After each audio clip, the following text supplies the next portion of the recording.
Selamat pagi, saudara-saudara sekalian yang dikasihi Tuhan.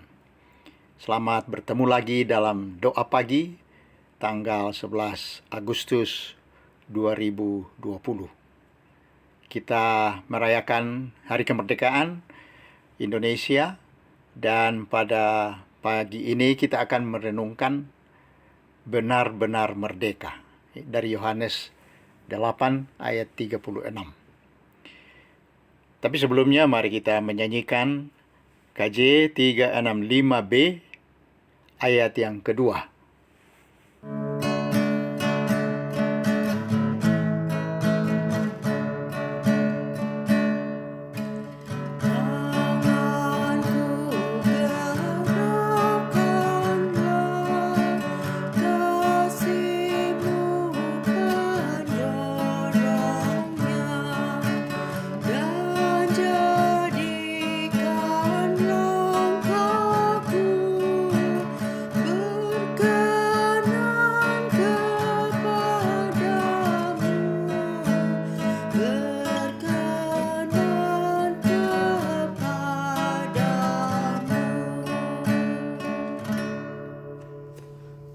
Marilah saudara-saudara kita berdoa untuk pembacaan firman.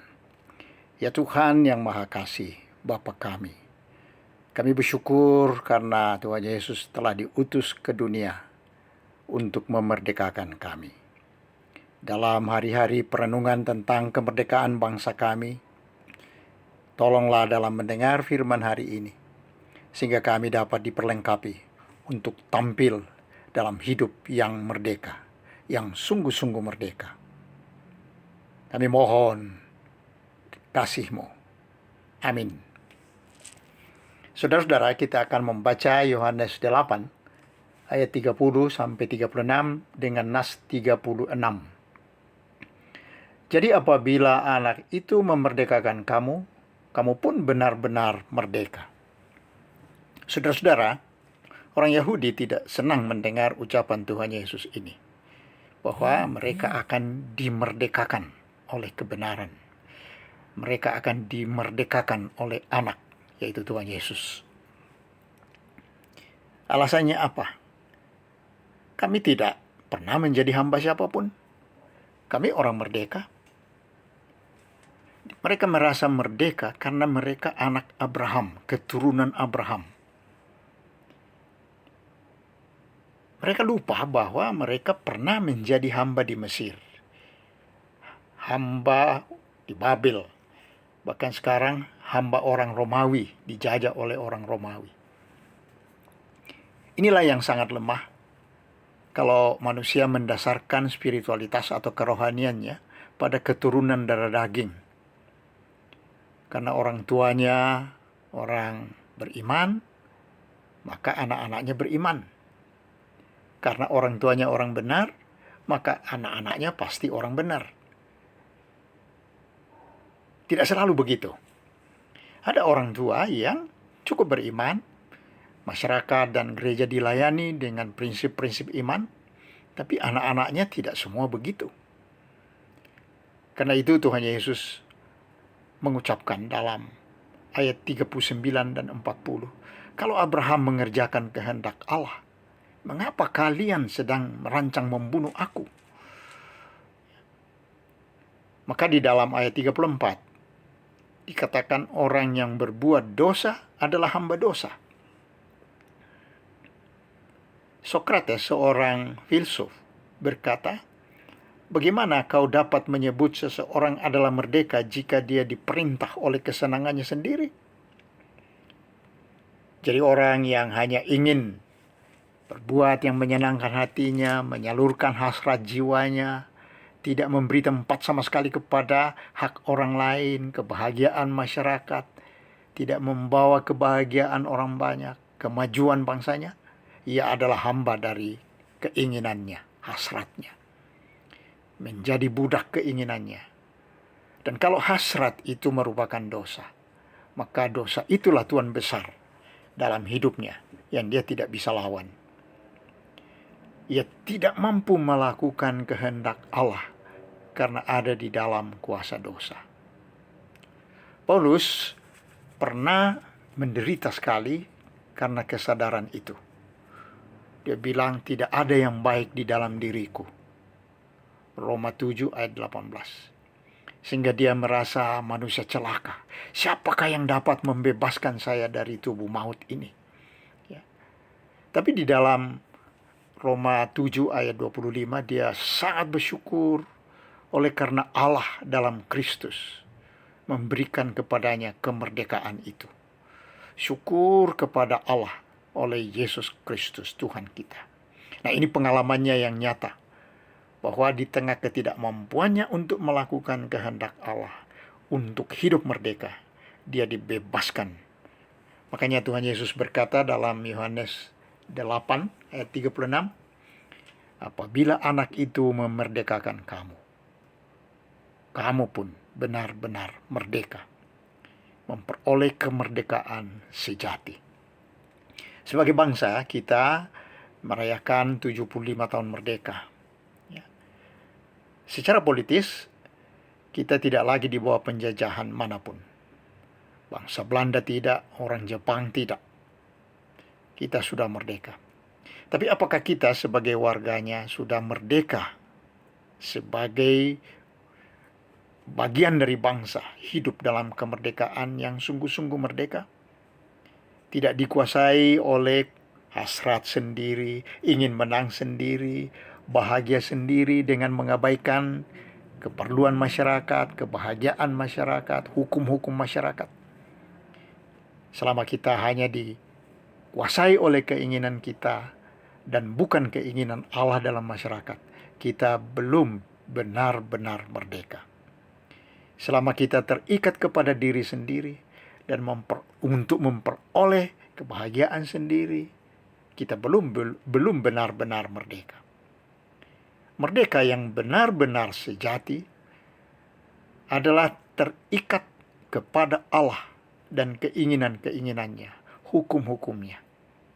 Dan kemerdekaan semacam itulah yang diberikan oleh anak Allah, yaitu Kristus.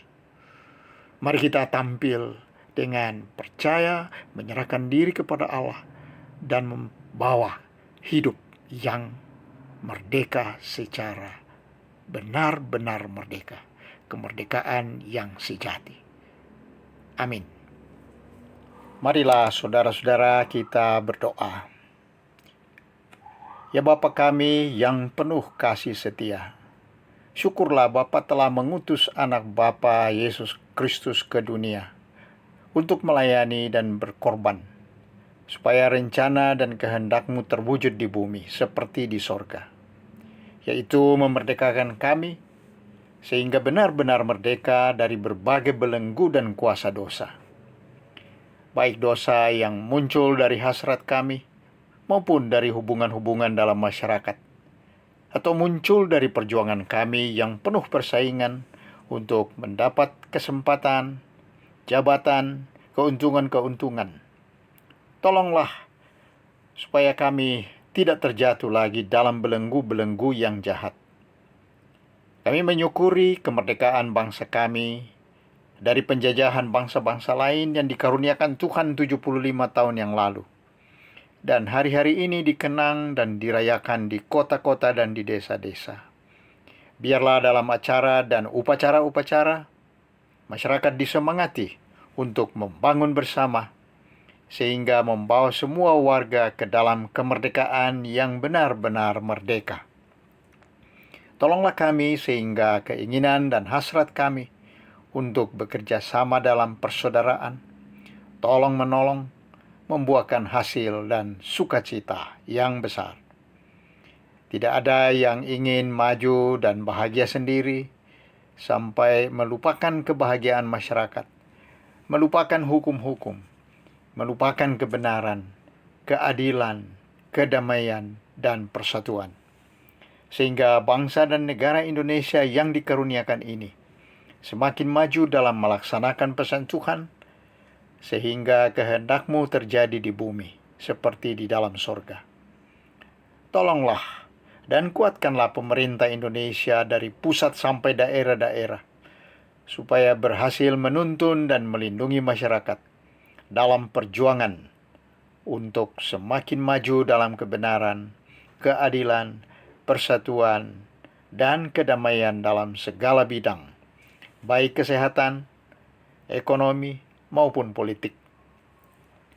Kami mendoakan saudara-saudara yang sakit di rumah atau di rumah sakit, supaya dalam berbaring karena sakit, kehadiran-Mu dirasakan. Berkatilah semua usaha keluarga dan para ahli untuk perbaikan kesehatan mereka, sehingga membawa hasil yang besar, dan mereka dikuatkan dan dikaruniai sejahtera Tuhan. Demikian juga kami berdoa untuk saudara-saudara yang berduka cita karena keluarga ditinggal oleh kekasih-kekasih. Kami bawa kepadamu keluarga Bapak Koko Komara Teja, Pak Hartono Gunadi, Pak Rolison Sijabat yang ayahnya dipanggil Tuhan, Pak Sudiman Silalahi yang hari-hari yang lalu dipanggil Tuhan. Biarlah damai sejahtera-Mu yang melimpah, yang melampaui akal, memelihara hati dan pikiran keluarga-keluarga dalam melanjutkan perjuangan pada hari-hari mendatang. Kami mendoakan juga percakapan gerejawi untuk para murid katekisasi tanggal 21 dan 22 Agustus yang akan datang. Berkatilah percakapan itu, ya Tuhan, hadirlah, sehingga baik para katekisan maupun penatua dan pendeta merasakan kasih-Mu, sehingga anak-anak-Mu dapat bersiap menjadi anggota jemaat, semakin diperlengkapi menjadi orang Kristen dewasa dalam pemahaman dan etika yang siap membangun gereja dan masyarakat dengan penuh tanggung jawab. Kami mohon di dalam dan melalui Tuhan kami, Yesus Kristus, yang telah memerdekakan kami, sehingga benar-benar merdeka. Bapa, terima kasih.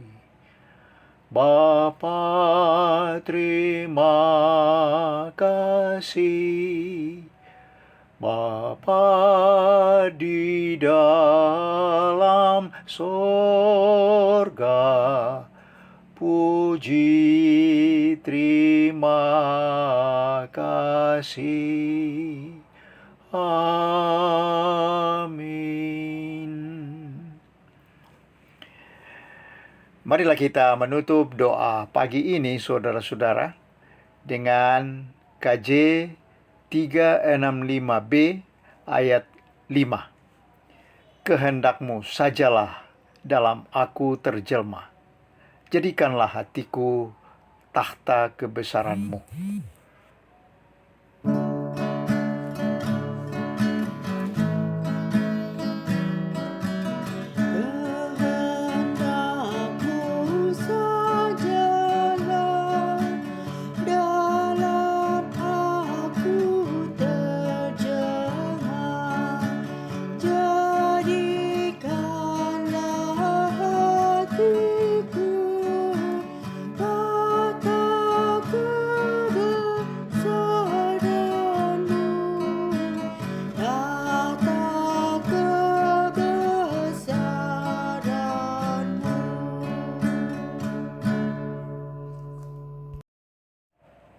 Sampai di sini doa pagi kita, saudara-saudara.